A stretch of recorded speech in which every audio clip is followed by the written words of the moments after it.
Salam, selamat bertemu kembali dalam channel kita ini, yaitu channel Langsung Sitorus, yang kita khususkan untuk menafsirkan perikop yang menjadi evangelium atau firman yang akan dikhotbahkan di minggu yang akan datang, yakni tanggal 13 Agustus tahun 2023, yang kita sebut juga minggu ke-10 setelah Trinitas. Sebelum kita mulai, saya kembali mengajak saudara-saudara untuk mensubscribe dan saling mengajak dalam mensubscribe serta membagikan video ini kepada kawan-kawan, karena dua kita, mereka juga ikut dapat diberkati oleh Tuhan dengan melimpah.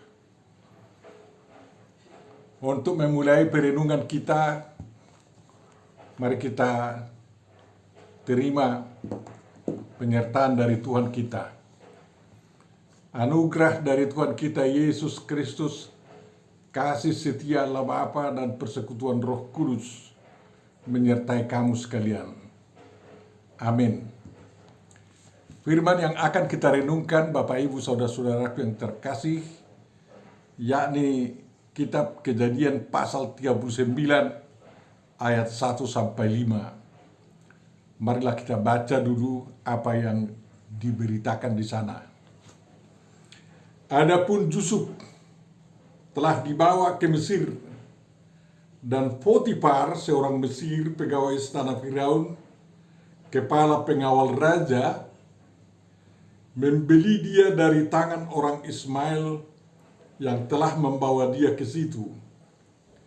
Tetapi Tuhan menyertai Yusuf sehingga dia menjadi seorang yang selalu berhasil dalam pekerjaannya. Maka tinggallah ia di rumah tuannya, orang Mesir itu. Setelah dilihat oleh tuannya bahwa Yusuf disertai Tuhan dan bahwa Tuhan membuat berhasil segala sesuatu yang dikerjakannya, maka Yusuf mendapat kasih tuannya dan ia boleh melayani dia. Kepada Yusuf diberikannya kuasa atas rumahnya dan segala miliknya diserahkannya pada kekuasaan Yusuf. Sejak ia memberikan kuasa dalam rumahnya dan atas segala miliknya kepada Yusuf, Tuhan memberkati rumah orang Mesir itu karena Yusuf, sehingga berkat Tuhan ada atas segala miliknya, baik yang di rumah maupun yang di ladang. Demikian firman yang akan kita renungkan, Bapak Ibu Saudara. Yang berbahagia adalah orang yang mendengarkan, memahami, menghayati, serta mengamalkan firman Tuhan. Amin. Kepada kita juga disuguhkan tema perenungan kita pada minggu ini, yakni yang mengatakan menjadi berkat di dalam Tuhan. Menjadi berkat di dalam Tuhan. Mungkin perikop ini sengaja dipilih hanya sampai ayat 5 saja, karena di situ dikatakan kehadiran Yusuf menjadi berkat bagi keluarga Potifar. Tidak sampai kepada bagaimana dia digoda oleh istri Potifar untuk melakukan dosa dan lain-lain. Bapak Ibu Saudaraku yang terkasih,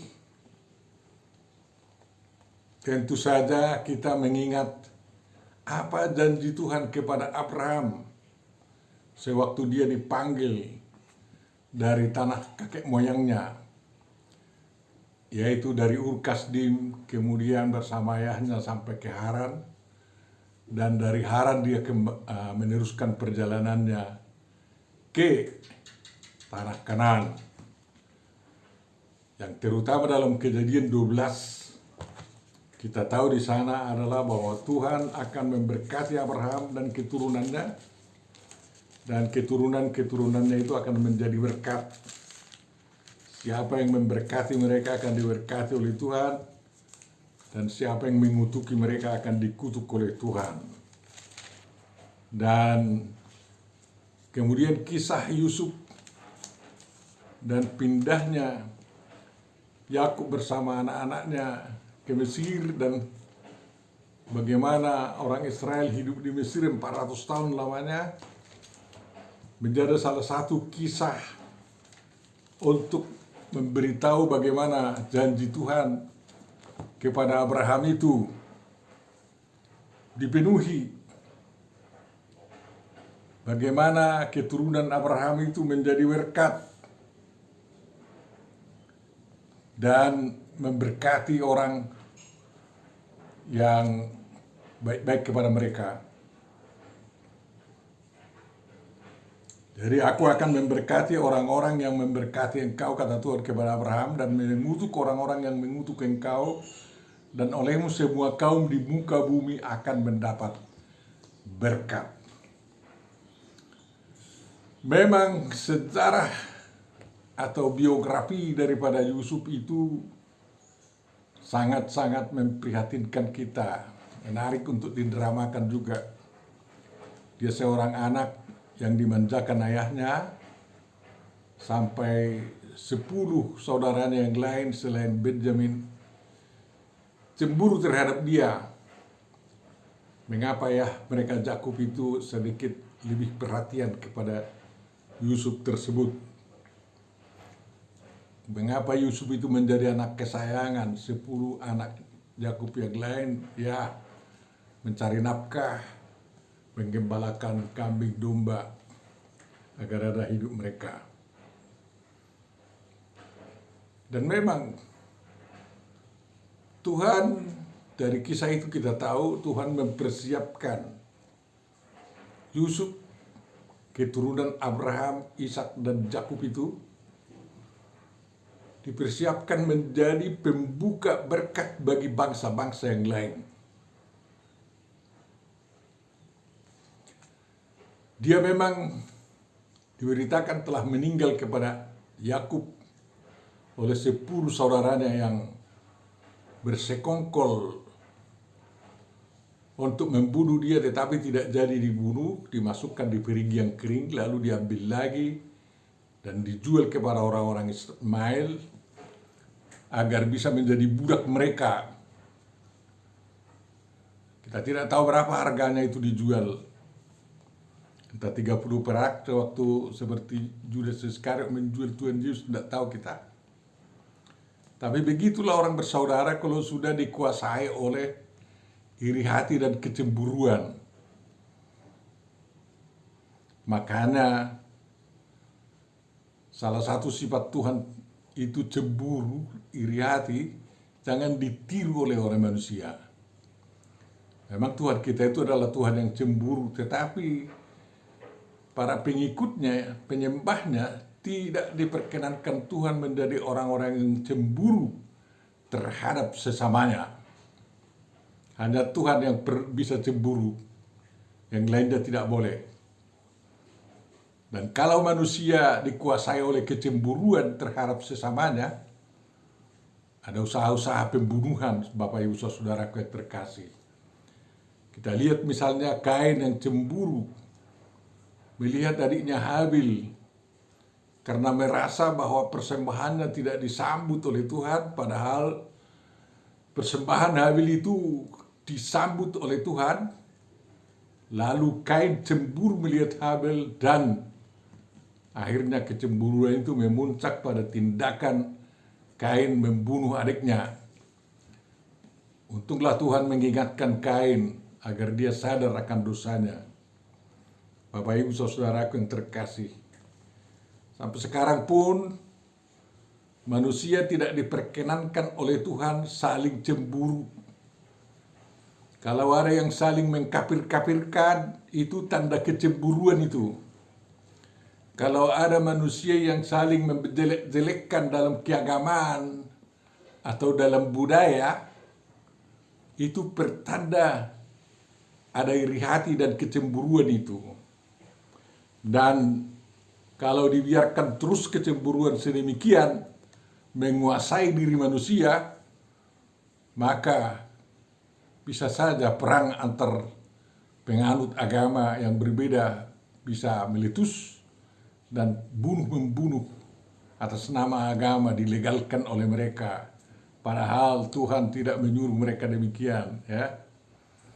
Dan kalau Amerika sekarang cemburu melihat Cina dalam kemajuan Cina itu, ya mudah-mudahan Amerika tidak ganas nanti dan menembakkan peluru kendalinya ke Cina, karena orang Amerika itu kan ternyata kepada Irak tidak beredep.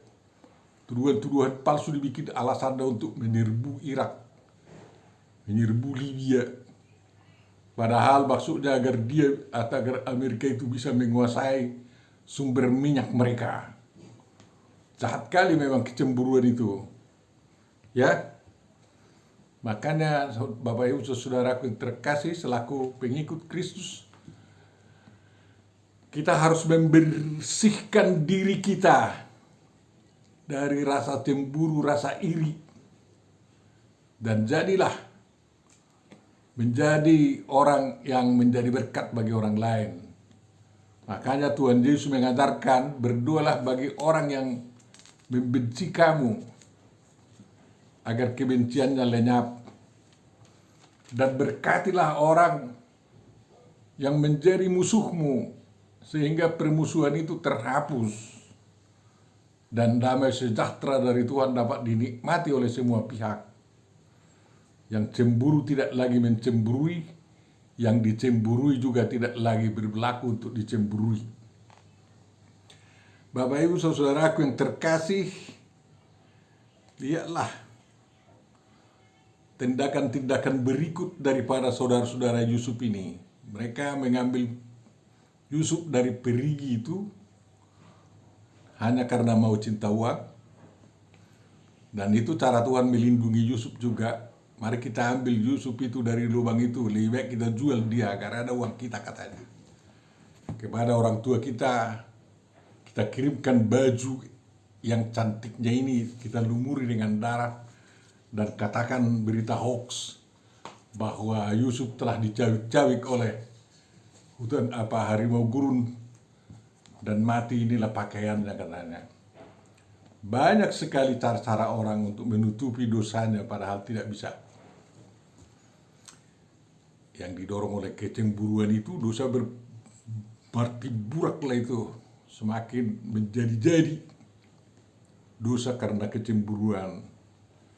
Memang 10 saudara Yusuf itu berhasil menjual Yusuf kepada orang Ismail, yaitu para karavan itu, ya, kapilah-kapilah yang berdagang antara Mesir dan tanah Kanaan, mungkin sampai ke Mesopotamia juga. Dan mereka membawa ke Mesir. Orang Ismail itu membawa Yusuf ke tempat penjual budak. Memang dari kulit badannya Yusuf tidak ketara menjadi budak karena karena kulitnya manis, tidak kasar. Dan kalau ada seperti itu budak dijual di pekan budak, orang tertarik, mengapa ini jadi budak? Dan kebetulan Potifar datang ke tempat penjualan budak itu dan terus tertarik melihat Yusuf, seorang anak muda yang 17 tahun, masih muda belia, yang sebenarnya tidak ketara melakukan pekerjaan keras, terus menawarnya agar dia menjadi budaknya. Dan seberapa diminta oleh kaum Ismailia ini dibayar oleh Potifar, karena dia suka melihat performa daripada Yusuf juga. Wajahnya menunjukkan kerendahan hati dan kejujuran. Potifar membawa Yusuf ke rumahnya dan digabung dengan para pelayan-pelayannya di sana. Karena bukan hanya Yusuf yang menjadi budak atau pekerja daripada kepala penjaga keamanan raja ini, Firaun ini. Ya seperti kepala pas pampers lah ini sekarang di Indonesia. Pasti orang kaya dia, ya. Dan dia senang membawa seorang pemuda yang dia tahu itu dari tanah Kanaan ya. Tapi bangsa Ibrani kan tidak tahu, kita belum ada waktu itu. Bangsa Israel belum ada kan. Baru mulai 12 keturunan Yakub dan keturunan mereka lah yang jauh Israel. Jadi Yusuf itu dilihat sebagai orang Kanaan yang cantik parasnya, halus kulitnya, lembut wajahnya, dan jujur tampaknya. Terbukti memang Yusuf bekerja giat sekali di rumah Potifar. Potifar itu adalah orang yang dianugerahi dewa matahari yang disembah oleh orang Mesir. Dewa matahari ya. Dan kehadiran Yusuf menjadi cara Tuhan menunjukkan pemenuhan janjinya bahwa keturunan Abraham menjadi berkat di mana mereka berada bagi bangsa-bangsa. Ya. Jadi di sini tidak diberitahu apa kerjanya Yusuf. Mungkin dia mengurus kuda, mengurus beberapa pertanian peternakan daripada Potifar, mengurus rumah, ya, mengurus usaha-usaha yang mendatangkan keuntungan kepada Potifar. Karena mungkin selaku pejabat negara, Potifar itu dia bisa korupsi kan, dan dia harus membuka usaha yang dipegang oleh orang lain. Dan ternyata apa yang dikerjakan Yusuf itu selalu berhasil katanya. Itu penilaian dari para penulis. Selalu berhasil dan luar biasa. Dan kehadiran Yusuf juga di rumah Potifar itu membawa berkat ke rumah itu. Hidup tenteram, bagus sekali, rumahnya diatur, ya. Sehingga dikatakan hanya soal makan yang menjadi urusan kepala keamanan raja ini. Soal-soal lainnya sudah bisa dipercayakan kepada Yusuf. Begitu indahnya memang apabila seorang pengikut Tuhan dapat menunjukkan sifat yang disukai oleh yang menjadi tuannya. Jadi kalau kita minoritas, ya, hanya satu yang perlu kita perjuangkan, kita bisa jujur, bisa rajin, lebih rajin dari orang-orang di sekitar kita, dan lebih terampil, lebih cerdas. Itulah anak-anak Tuhan kan. Sehingga seperti dikatakan dalam Kisah Para Rasul itu, para pengikut Yesus Kristus itu disukai oleh semua orang. Dan perilaku inilah yang membuat murid Yesus semakin banyak. Karena apa? Manusia yang melihat mereka bahwa mereka itu pantas diikuti. Karena menjadi berkat, diberkati untuk menjadi berkat bagi orang lain. Ya, demikian orang-orang Kristen mula-mula itu kan. Hanya sayang, perkembangan berikut, pengikut Yesus itu bertengkar oleh karena teologi yang tidak mereka ketahui juga dengan pasti. Itu menjadi kesalahan pertama, sehingga orang menjadi ragu apakah kebenaran Kristiani itu pantas diikuti. Ya untunglah datang Paulus juga untuk meredakan segala persoalan ya. Memang banyak pergumulan dalam rangka mengembangkan kerajaan surgawi yang didirikan oleh Tuhan Yesus. Tapi model pertama adalah seperti perilaku Yusuf di tempat yang sangat asing kepadanya, sangat asing baginya, sampai dia menjadi orang yang sangat disukai oleh tuannya. dan pada akhirnya diserahkan semua kepadanya. Ya, orang-orang Kristen mula-mula itu demikian ya. Mereka menjadi pembantu-pembantu rumah tangga di keluarga-keluarga Romawi. Tapi karena mereka sangat-sangat bagus mengasuh anak-anak, merawat mereka, dan tidak nampak bahwa mereka membawa orang itu menjadi pengikut Yesus, ya mereka sangat disukai ya, dan dilindungi. Jangan sampai ada yang mengganggu mereka, karena itu adalah masa depan anak-anak mereka. Ya, jadi walaupun orang Kristen mula-mula itu banyak bekerja sebagai pembantu rumah tangga, tapi dengan ketulusan hati dan kejujuran, kesungguhan dan keterampilan mereka mengasuh anak-anak para pembesar Romawi itu, mereka sangat disukai. Mereka betul-betul bisa menarik perhatian orang agar mereka juga menjadi pengikut Yesus Kristus. Dan secara diam-diam mereka memberitakan mengapa mereka begitu. Karena mereka kenal satu Tuhan, yaitu Yesus Kristus, yang sangat mengasihi mereka.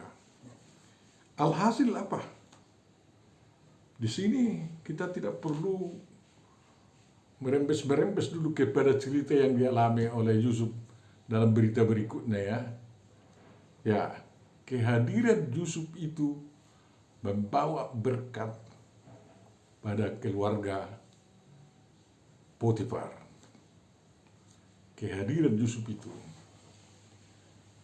Banyak orang Kristen yang sekarang begitu, kehadirannya bisa memanggil banyak orang, ya, menyukai dia. Dan itulah modal utama. Ada saya kenal seorang wanita, ya kerjanya hanya membimbing anak-anak, mengasuh anak-anak, atau marorot lah kita katakan. Tapi karena dia begitu hebat, begitu penuh kasih, merawat anak-anak, lihat orang di sana di kampungnya itu, sehingga banyak orang juga yang bukan seagama dengan wanita tersebut menyerahkan anaknya untuk mereka, untuk dia rawat, untuk dia ajari, untuk dia bimbing, sehingga orang-orang yang autis juga dapat diselesaikan menjadi normal ya. Anak-anak yang nakal di rumah orang tuanya menjadi baik karena ditangani oleh wanita tersebut. Dan lingkungannya itu sangat mencintai wanita tersebut ya. Ya mudah-mudahanlah ini wanita ini tidak pindah dari tengah-tengah kami katanya. Luar biasa. Itu modal utama kita, menjadi berkat bagi orang. Dan tentu saja Tuhan telah menetapkan kita menjadi berkat bagi orang lain. Tanggung jawab kita sekarang adalah untuk menunjukkan bahwa kita menjadi berkat. Ya, tak mungkinlah kita berpaku tangan mengatakan, datang sendiri lah itu nanti berkat itu ke keluarga ini, tidur lagu, tidak bisa gitu. Harus lebih bekerja lebih keras, bahkan 10 kali lipat dari orang-orang lain. Ya, dan kejujurannya terkenal, tidak mau korupsi, tidak mau mengkhianati kehendak Tuannya. Dan dia menjadi juara bagas yang sangat setia. Dan dari itu orang sangat mengasihi dia ya. Dan mempercayakan dirinya miliknya untuk dia ramoti, untuk dia atur dengan baik. Ya, seorang juara bagas atau pemimpin pengatur rumah tangga yang terpercaya akan membuat kekayaan Tuannya semakin bertambah-tambah. Semakin bertambah-tambah. Dari hari ke hari bertambah-tambah. Dan memang di belakangan hari ada godaan-godaan agar pengikut Tuhan seperti Yusuf ini meninggalkan sifat-sifat seperti itu. Ya, kita tahu godaan pertama adalah dari istri Potifar yang ingin berzina dengan Yusuf. Karena dia tahu bahwa Yusuf masih 17 tahun, sedang gatal-gatalnya di pikirnya, padahal ya dari nalurinya Yusuf melawan semua itu. Dan ketara sekali bahwa dia dididik oleh ayahnya, benar-benar disiplin terhadap dirinya. Tidak seperti abangnya Yehuda dan Tamar itu melakukan yang jahat, sehingga hukuman Tuhan bagi orang-orang itu berlaku sampai sekarang kan. Tapi kepada Yusuf yang setia menjaga kekudusan dirinya itu, Tuhan semakin memberkati. Walaupun dia dimasukkan di penjara, toh juga kepala penjara langsung simpatik kepada dia. Ya, bisa saja hoax memang membuat kita terjepit, tapi jangan kita takut oleh karena hoax-hoax yang mau menghina kita, menjepitkan kita, karena keadilan Tuhan pasti akan terjadi dan kita harus ikuti tuntunan Tuhan. Mau kemana dia tuntun. Kita tahu Yusuf itu dituntut sampai ke istana raja. Justru penjara menjadi alat Tuhan untuk mengungkapkan siapa diri Yusuf itu di hadapan Raja Firaun. Kalau dia tidak dikirim ke penjara, mana mungkin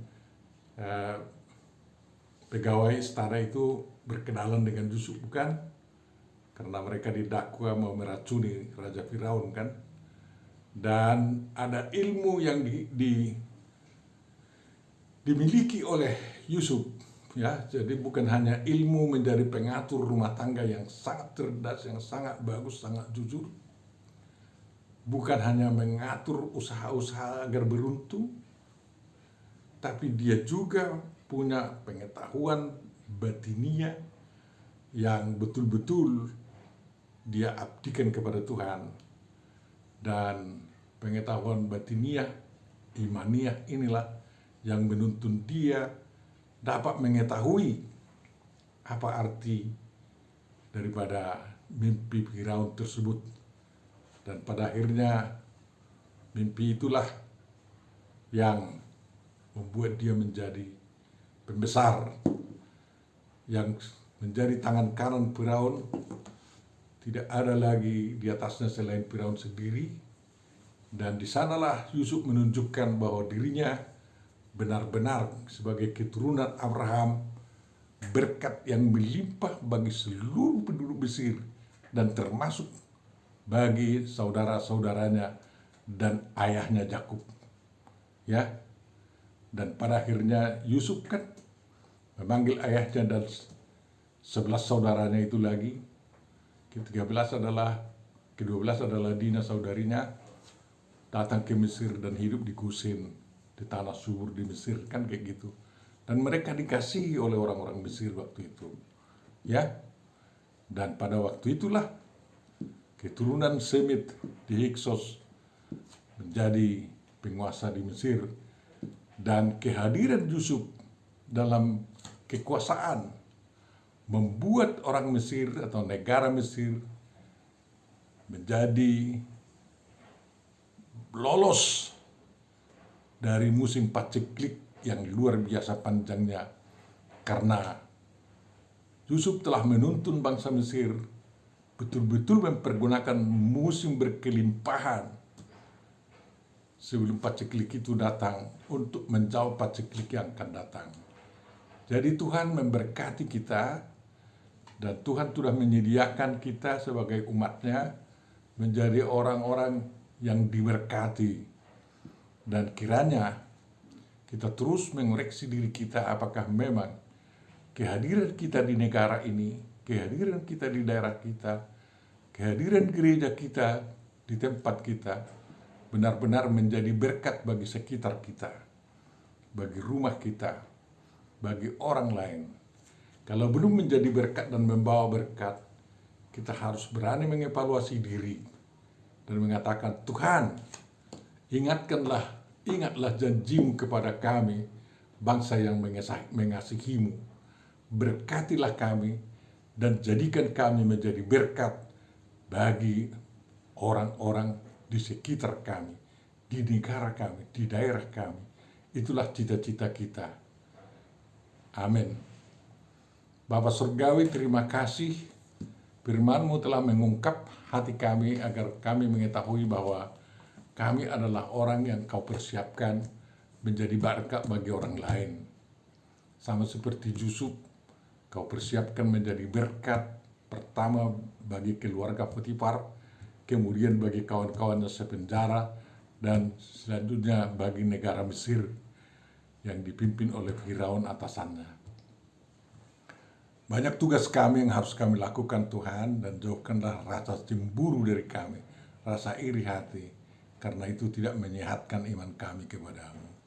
Tuhan, berkatilah negara kami, berkati semua penduduk bangsa kami tanpa memandang apa agamanya, apa imannya, tetapi berikanlah ketulusan hati kepada setiap orang agar menjadi berkat dan mengenal berkat yang Kau berikan itu, sehingga kami dapat benar-benar hidup dalam damai sejahtera yang daripadamu, jauh dari rasa cemburu satu sama lain atau rasa iri hati, tetapi terus-terus mengikat diri di dalam kasih dan berkat-Mu yang melimpah.